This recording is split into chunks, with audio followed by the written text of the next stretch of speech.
কথা কয় না। তায়েববাসীদেরকে জাহান্নামের আগুন থেকে বাঁচানোর জন্য, তায়েববাসীরা যাতে মাইন না খায়। আহা, কি নবী ছিল, কি দিলদরিয়া নবী ছিলেন। রাহমাতাল লিল আলামিন, I have sent you as a mercy for the entire universe. নবী হে, আমি আপনাকে গোটা বিশ্বের জন্য রহমত করে প্রেরণ করেছি। কোন সুবহানাল্লাহ। রহমতের নবী, দয়ার নবী, দাওয়াত দেওয়ার জন্য ৮০ মাইলের লম্বা মরুর পথ পাড়ি দিয়ে তায়েফের ময়দানে যখন ছুটে যায়, তায়েফের ছেলেরা বিশ্বনবীর দাওয়াত তো কবুল করেই নাই, বরং বিশ্বনবীর অপমান করেছে, বিশ্বনবীকে লাঞ্ছিত করেছে, বিশ্বনবীর সাথে মারপিট করেছে, বিশ্বনবীর গায়ে পাথর মেরেছে। এই সুশ্রী দেহটা বেয়ে বেয়ে ঝরে ঝরে বিশ্বনবীর গা থেকে টপ টপ করে তায়েফের জমিনে তাজা লাল খুন ঝরেছে। গিয়েছে তায়েফবাসীদের বাঁচানোর জন্য, নিজের কোনো স্বার্থ নাই। তায়েফবাসীরা যেন জাহান্নামের আগুনে না জ্বলে, কিন্তু তায়েফবাসীরা বিশ্বনবীর আঘাত করেছে। তিনটা জায়গায় আমি দেখে এসেছি, জায়গাগুলা তিনটা জায়গায় বিশ্বনবীকে আহত করা হয়েছে। খেয়ে না খেয়ে দিন প্রচারের কাজে নিজেকে দিয়েছ বিলিয়ে, তায়েফের কাফিরেরা চিনল না সে আলো, দুষ্ট ছেলেদের পিছু দিল লেলিয়ে, পাথরের আঘাতে ক্ষত বিক্ষত হয়ে সারা শরীর থেকে রক্ত ঝরে।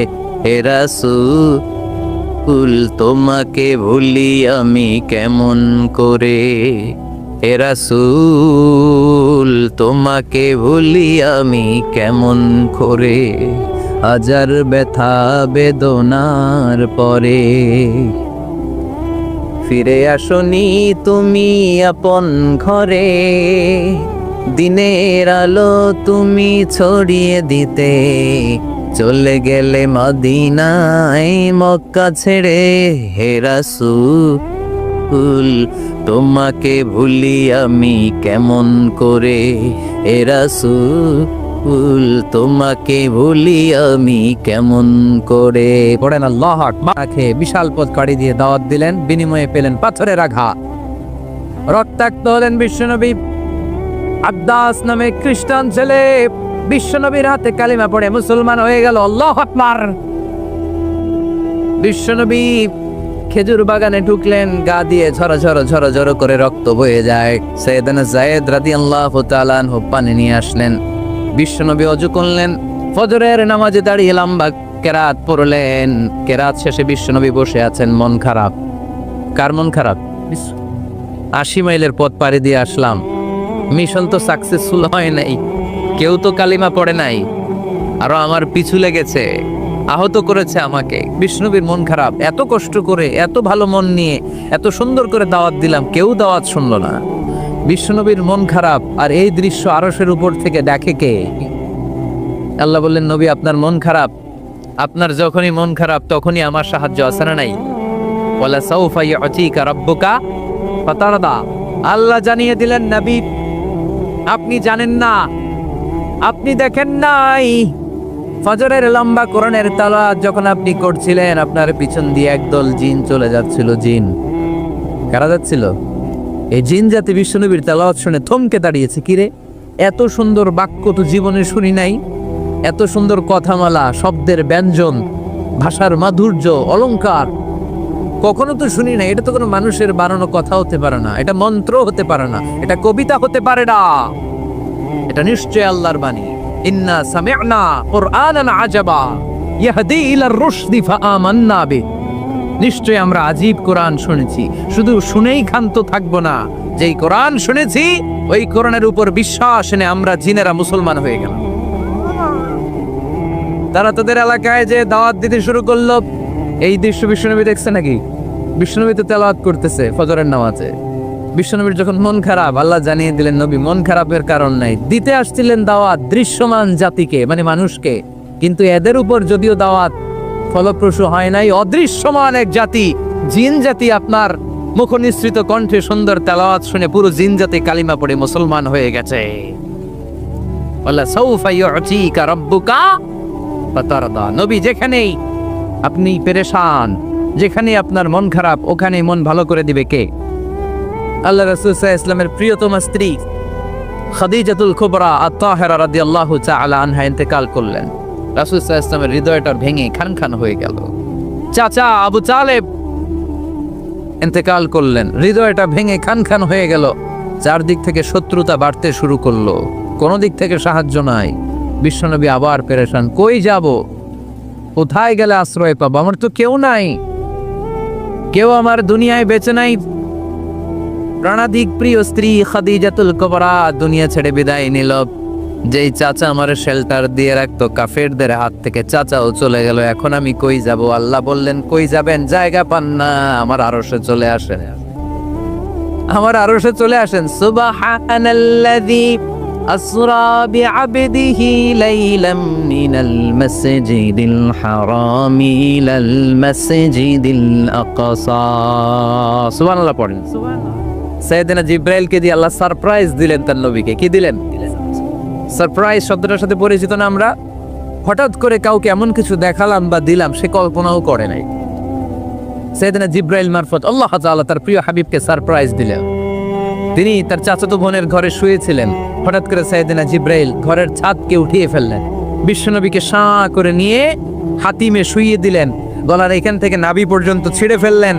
এটাকে বলে ওপেন হার্ট সার্জারি। শাক্কে সাদার, সিনা চাক করলেন। আল্লাহ রাসূলের হৃদয়ে বের করে জামজামের পানি দিয়ে ধৌত করলেন। হৃদয়ে নূর, ঈমান, হিকমা, প্রজ্ঞা দিয়ে হৃদয়টারে আবার পরিপূর্ণ করলেন, আবার সেলাই করে দিলেন। তারপরে সরাসরি এখান থেকে বাইতুল মাকদাস, ওখান থেকে আল্লাহর আরশে নিয়ে গেলেন। ওয়াও, আল্লাহ সাউফা ইউতিকা রাব্বুকা ফাতারদা। নবী, এমন এমন জিনিস আমি আপনারে দেব, আপনি তো নিয়ে কুল পাবেন না। যখনই আপনার মন খারাপ, তখনই আমার দেয়া নেয়ামত আপনার জন্য ছাড়া নেই। মেরাজে চলে গেলেন, রবের সাথে সাক্ষাৎ করে দুনিয়া আসলেন। আসার পরে মক্কার লোকেরা আবার বিশ্বনবীকে হত্যার ষড়যন্ত্র শুরু করে দিল। বিশ্বনবী ডানে যাওয়ার জায়গা পায় না, বায়ে যাওয়ার জায়গা পায় না, সামনেও যেতে পারে না, পেছনেও যেতে পারে না।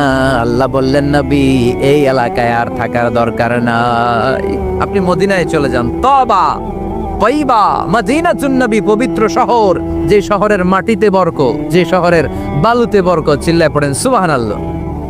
বিশ্বনবী আল্লাহ তাআলার আদেশে এই কষ্টকর পরিস্থিতি থেকে উত্তরণের জন্য মক্কা থেকে মদিনায় গেলেন। মদিনায় যাওয়ার সাথে সাথে লোকজন গাইতে শুরু করলো, তালাআল বাদরু আলাইনা মিন সানিয়াতিল ওয়াদা ওয়াজাবা শুকরু আলাইনা মাদা লিল্লাহি দা আইয়ুহাল মাবউসু ফিনা جئت من أمر المطاع جئت شرفت المدينة مرحبا يا خير دابا সবাই পড়েন طلع البدر علينا من ثنيات الوداع وجب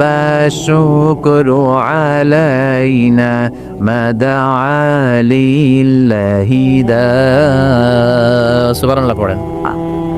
মক্কায় অত্যাচার, মক্কা থেকে গেলেন, সবাই ফুল নিয়ে দাঁড়ায় আছে আর পড়তে আরম্ভ করছে তালাআল বদরু আলাইনা। আবার বৃদ্ধ বনিতা, মদিনার ছোট বড় মাঝারি নারী পুরুষ কেউ বাদ যায় নাই, সবাই বিশ্বনবী সাল্লাল্লাহু আলাইহি ওয়াসাল্লামকে ওয়েলকামিং রিসেপশন দেওয়ার জন্য চলে এসেছে। দৃশ্য দেখে বিশ্বনবীর মন খারাপ ছিল, আবার মন ভালো হয়ে গেল। এজন্য আল্লাহ বললেন, ওয়াদ-দুহা ওয়াল-লাইলি ইযা সাজা মা ওয়াদ্দা'আকা রাব্বুকা ওয়া মা ক্বালা ওয়ালাল আখিরাতু খায়রুল লাকা মিনাল উলা ওয়ালাসাউফা ইউ'তিকা রাব্বুকা ফাতারদা। সুবহানাল্লাহ পড়েন আওয়াজ করে, ওয়ালাসাউফা ইউ'তিকা রাব্বুকা ফাতারদা। এ নবী, এমন এমন জিনিস দিব আপনি খুশি হয়ে যাবেন, খুশি হয়ে যাবেন। মদিনাতে যে আল্লাহ রাসূল সাল্লাল্লাহু আলাইহি ওয়াসাল্লাম মসজিদে নববী প্রতিষ্ঠা করলেন, আল্লাহ তাআলা কিবলা চেঞ্জ করে দিলেন। আগে পড়তো মক্কার দিকে নামাজ, এখন পড়ে ফিলিস্তিনের দিকে নামাজ। 16 থেকে 17 মাস রাসূল সাল্লাল্লাহু আলাইহি ওয়াসাল্লাম ফিলিস্তিনের দিকে, মানে ইহুদিরা যে দিকে নামাজ পড়ে ওই দিকে করলেন। কারণ আদেশটা কার? জোরে বলেন সবাই, আদেশটা কার? কিন্তু নবীর মন মানে না, নবীর মনে বড্ড আশা। আমার জন্মস্থান, আমার প্রিয় শহর মক্কার কাবা ঘরের দিকে যদি আমি সেজদা দিতে পারতাম আমার বড্ড ভাল লাগতো। কারণ কাবা আমার জন্মস্থান, মক্কা আমার জন্মস্থান, আমার বংশের গোড়া, আমার আদি পিতা ইসমাইল ইব্রাহিম এই কাবা ঘর নির্মাণ করেছে। তাই প্রত্যেকটা নামাজের পরে বিশ্বনবী আকাশের দিকে তাকায়, মনে মনে ভাবে কাবা যদি চেঞ্জ হয়ে যেত, কেবলা যদি আল্লাহ পরিবর্তন করে দিত কতই না ভালো হতো। নামাজ শেষে বিশ্বনবী দুঃখ নিয়ে উপরে তাকায়, আল্লাহ তো আর দেখে টেকে না, তাই না? দেখে দেখে আল্লাহ বলে কাদে নারা তাকাল্লুবা ওয়াজহিকা ফিস সামা। এই ও নবী, আপনি যে আকাশের দিকে তাকিয়ে মন খারাপ করে মনে মনে বিড়বিড় করে কি কি বলেন সব আমি জানি, সব আমি দেখি। ফাওয়াল্লি ওয়াজহাকা শাতরাল মসজিদিল হারাম। আর দেরি নয়, আর কাল বিলম্ব নয়, যেখানে ফিরে আপনার সেজদা দিতে মনে চায় আজ থেকে ওই কাবার দিকে আপনার কেবলা আমি মুহূর্তেই পরিবর্তন করে দিলাম গো নবী। নবীর যেটা মন চাইতেছে আল্লাহ ওইটাই দিতেছে। সুবহানাল্লাহ পড়েন। এজন্যই বলেছি খালিল মানে এমন বন্ধু যেই বন্ধু আল্লাহরে খুশি করার জন্য কাজ করে, আর হাবিব মানে এমন বন্ধু যেই বন্ধুরে খুশি করার জন্য আল্লাহ নিজেই কাজ করে। কোন সুবহানাল্লাহ। ফাওয়াল্লি ওয়াজহাকা শাতরাল মসজিদিল হারাম। মসজিদে হারামের দিকে মুখ ঘুরান নবী, মুখ ঘুরান। আপনার দুঃখ আমার সহ্য হয় না, যেদিকে আপনার নামাজ পড়তে মনে চায় ওই কাবার দিকেই পড়েন। চিল্লা এখন সুবহানাল্লাহ। এভাবে যত জায়গায় নবী চিন্তিত, নবীর চিন্তা দূর করে দিছে কে? আল্লাহ রাসূল এই কোরআন থেকে জানতে পারলেন আগের নবীরা হায়াত পেয়েছে 1000 বছর, 2000 বছর। আগের নবীর উম্মতেরা হায়াত পেয়েছে 800 বছর, 1200 বছর। আমাদের নবী পৃথিবীতে বেঁচে ছিলেন কয় বছর? সবাই বলেন। এবং সুনানে তিরমিজির হাদিস, আল্লাহ রাসূল সাল্লাল্লাহু আলাইহি ওয়াসাল্লাম বলেছেন আমারু উম্মতি মা বাইনা 60 ইলা 70। আমার উম্মতের গড় বয়স হবে 60 থেকে 70। ওয়া আকাল্লুহুম মা ইয়াজুজু যালিক। এর চেয়ে বেশি হায়াত পাবে হাতগোনা অল্প কয়েকজন। বেশিরভাগই 60-70-এর মধ্যে মরে শেষ, ঠিক কিনা? এখন আমাদের সমাজের কি অবস্থা? এটাই তো। আপনাদের টাঙ্গাইলের কি অবস্থা? কত বাঁচে? 100 বয়স হয়েছে এরকম কে কে আছেন দেখি? টাঙ্গাইল ওই যে একজন হাত তুলছে, যুবক হাত তুলছে, মানে বুঝাইতে চাইছে হুজুর দোয়া করেন 100 বছর বাঁচতে চাই। আচ্ছা 80 বছর কার আছে দেখি? 80 পাওয়া যাবে বোধহয় দুই একটা। ওই যে মাশাআল্লাহ মাশাআল্লাহ মাশাআল্লাহ, এই চাচারা আছে, আল্লাহ কবুল করুক, আল্লাহ আরো হায়াত বাড়ায় দেখ। 50 আছেন কে কে দেখি? 50? অনেক অনেক, হাত নামান অনেক হায়াত পাইছেন আপনারা, আল্লাহ আরো হায়াত দেখ, আরো হায়াত দাস করুক পরি, আমিন। আমার উম্মতি মা বাইনা 60 ইলা 70। আমার উম্মতের গড় বয়স হবে 60 থেকে।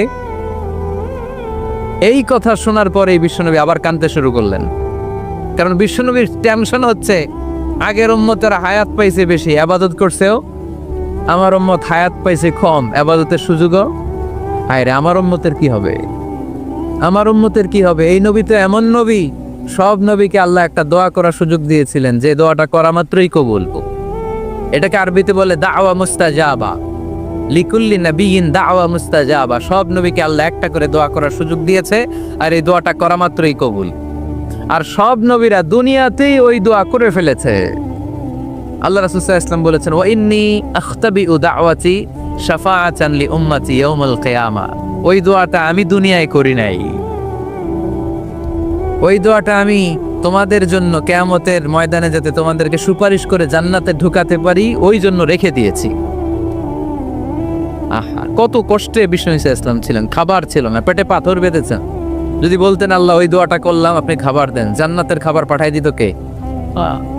উহুদের ময়দানে দাঁত ভেঙেছেন, রক্ত ঝরেছে, যদি দোয়াটা করতেন মুহূর্তে বিজয় দিত কে?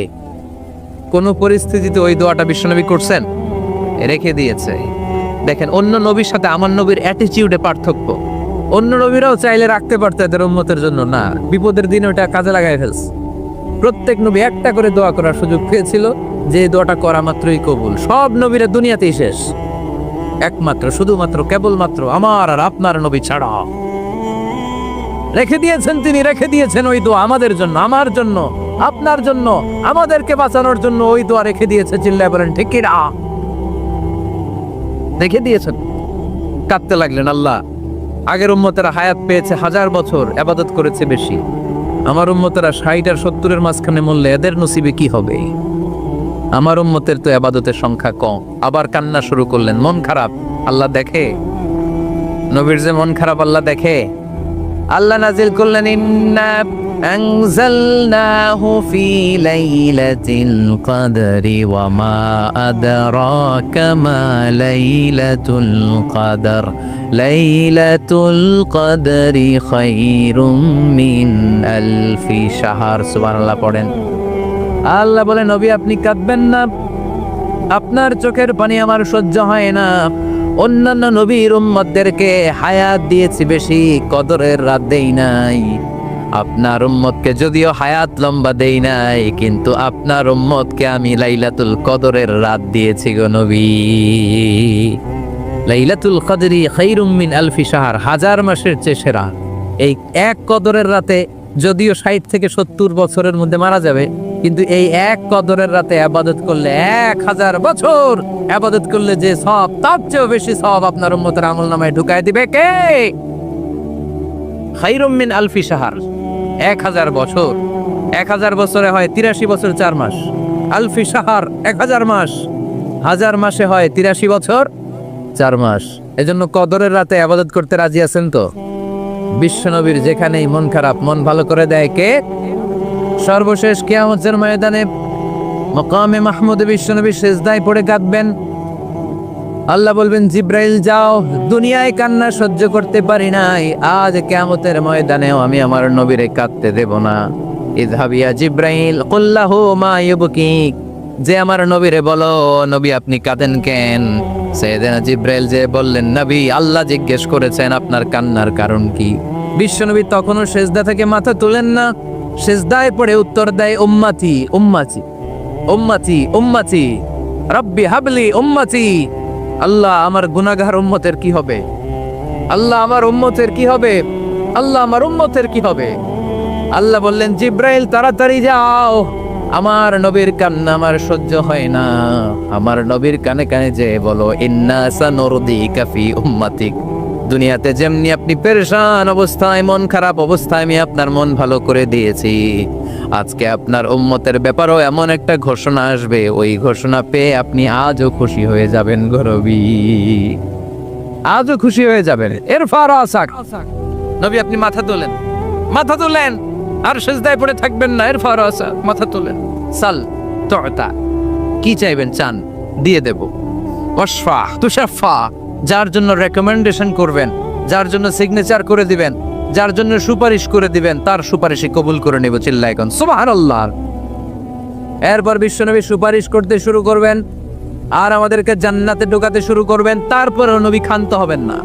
এরপর একটা পতাকা হাতে নিবেন, ওই পতাকার মধ্যে লেখা আলিফ লাম হা মিম দাল, মানে আলহামদু, লিওয়াউল হাম, প্রশংসার পতাকা। ওইটা নিয়ে জান্নাতের দরজার সামনে দাঁড়াবেন। তখনও পেরেশান, সবাইকে নিয়ে, উম্মতের সব জান্নাতীদেরকে নিয়ে বিশ্বনবী দরজার সামনে দাঁড়িয়ে নক করবেন। ভিতর থেকে জিজ্ঞেস করা হবে, মান আন্ত, কে আপনি? আল্লাহ রাসূল বলবেন, আনা মুহাম্মদ। তখন রক্ষী ফেরেশতা বলবে, ঠিক আছে, আল্লাহ বলেছে আপনার আগে কারো জন্য যেন এই দরজা না খুলি। মুহূর্তের মধ্যে জান্নাতের দরজা খুলে দেয়া হবে। বিশ্বনবী প্রশংসার পতাকা নিয়ে সব উম্মতকে নিয়ে জান্নাতে ঢুকে যাবে। ওয়ালাসাউফা ইউতিকা রাব্বুকা ফাতারদা, নবী গো আপনি নিরাশ হবেন না, ভয় পাবেন না, হাল ছেড়ে দিবেন না, আমার উপর ভরসা রাখেন। আপনার বিপদ আছে যেখানে, আমি আল্লাহ। বিশ্বনবী যেখানে বিপদে পড়েছেন, বিপদ থেকে উত্তরণ করেছে কে? এরপরে বিশ্বনবীর আল্লাহ স্মরণ করাই দিচ্ছেন, নবী আলাম ইয়াজিদিকা ইয়াতীমান ফাআওয়া ওয়া ওয়াজাদাকা দাল্লান ফাহাদা। সুবহানাল্লাহ পড়া। তার মানে শপথ, রাতের শপথ, দিনের শপথ শেষ, কনফার্মেশন শেষ, এবার রিমাইন্ডার, স্মরণ করাই দিচ্ছে, নবী গো আলাম ইয়াজিদকা ইয়াতীমান ফাআওয়া, আমি কি আপনার ইয়াতীম পাই নাই? আল্লাহ রাসূল সাল্লাল্লাহু আলাইহি ওয়াসাল্লাম যে ইয়াতীম ছিল জানেন? দুনিয়া খ্রিস্টানদের আল্লাহর ওলি, যে বলে ও আল্লাহর ওলি আমার তো বড্ড ভয় হয়, আমি অপরাধ করেছি। কি অপরাধ? আমি 99 জনকে হত্যা করেছি। রাহেব বলে 99 জনকে হত্যা করছো? সর্বনাশ, তোর কপালে তো ক্ষমা নাই। সিরিয়াল কিলার কয়, আমার কপালে যদি ক্ষমা না থাকে তোরে বাঁচায় রে গেলা কি? আমি যেহেতু শেষ, তোরও শেষ করে মরল, ওরেও মেরে ফেলস। এবার সেঞ্চুরি করে আবার ভয়, হায় রে 100 জনের মারলাম, না জানি আমার নসিবে কি আছে। খুঁজতে লাগলো কোনো ভালো আলেম আছে কিনা। আলেমের কাছে গেছে, যে বলে আলেম 100 হত্যা করেছে আমি, 100 খুনের আসামি, আমার নসিবে কি ক্ষমা আছে? আলেম বলে, তুমি কি গুনাহ করছো মিয়া? তোমার গুনাহ যত বড় হোক, তোমার অন্যায় যত বড় হোক, তোমার পাপ যত বিশাল হোক, আমার আল্লাহর দয়া ভালোবাসা তার চাইতেও বিশাল। তুমি একটা ভালো জায়গায় যাও, এই এলাকাটা ভালো না, এখানে সব জালিমদের বসবাস, তুমি ভালো মানুষদের এলাকায় চলে যাও, সেখানে যে তওবা করো। লোকটার অন্তরে ভয় এসেছে, তওবার নিয়ত করেছে। বাসায় যে কাপড় চোপড় ব্যাগের ভেতরে ভরে ঘর থেকে বের হওয়ার সাথে সাথে মালাকুল মাউত এসে রূহ কবজ করেছে। ফাজারাত মালাইকাতুর রাহমা ওয়া মালাইকাতুল আযাব, রহমতের ফেরেশতারা আসছে, আযাবের ফেরেশতারা আসছে। রহমতের ফেরেশতারা বলে, যেহেতু রিয়েলাইজেশন আসছে, ভালো পথে যাওয়ার ইন্টেনশন আসছে, আমরা রুনি। আযাবের ফেরেশতারা বলে, না, এখনো তো ভালো হইতে পারে নাই। 100টা খুনের বিষয়টা সহজ না, 100 জন মানুষকে হত্যা করেছে, তার রুহটা আমরা নিয়েছি জিনে ঢুকাবো। রহমতের ফেরেশতারা বলে, না, তার রুহটা আমরা নিয়ে আইল্লিনের ভেতরে ঢুকাবো। 2 দল ফেরেশতার মারামারি, 2 দল ফেরেশতা ঝগড়া লেগে গেছে। এরা বলে আমরা, এরা বলে আমরা, বেজাল আছে না নাই? আল্লাহ বলে, ধাক্কা ধাক্কি ঝগড়ার দরকার নাই, ফিতা দিয়ে মাপো। ভালো এলাকাটা, যে এলাকায় যাচ্ছিল ওই এলাকাটা যদি কাছে হয়, রহমতের ফেরেশতারা নিয়ে যাবা। খারাপ এলাকা যদি কাছে হয়, আযাবের ফেরেশতারা নিয়ে যাবা। খারাপ এলাকাটা কি কাছে নাকি অনেক কাছে? একেবারে কাছে, ঘর থেকে মাত্র বের হয়েছিল, ঠিক কিনা? আর ভালো এলাকা তো অনেক দূর। আল্লাহ জমিনকে আদেশ করলেন, ভালো এলাকাটা তুই সংকুচিত হয়ে কাছে চলে আয়, খারাপ এলাকাটা তুই দূর থেকে দূরান্তরে চলে যা। মেপে দেখা গেল যে খারাপ এলাকা অনেক দূরে, ভালো এলাকা একেবারে কাছে। রহমতের ফেরেশতারা তার রূহ নিয়ে জান্নাতে ঢুকিয়ে দিল। চিল্লায় পড়েন আল্লাহু আকবার। এজন্য তওবা যদি তওবার মতো করতে পারেন, চাওয়ার মতো যদি আল্লাহর কাছে চাওয়া যায়, সব গুনাহ মাফ করে দিবে কে?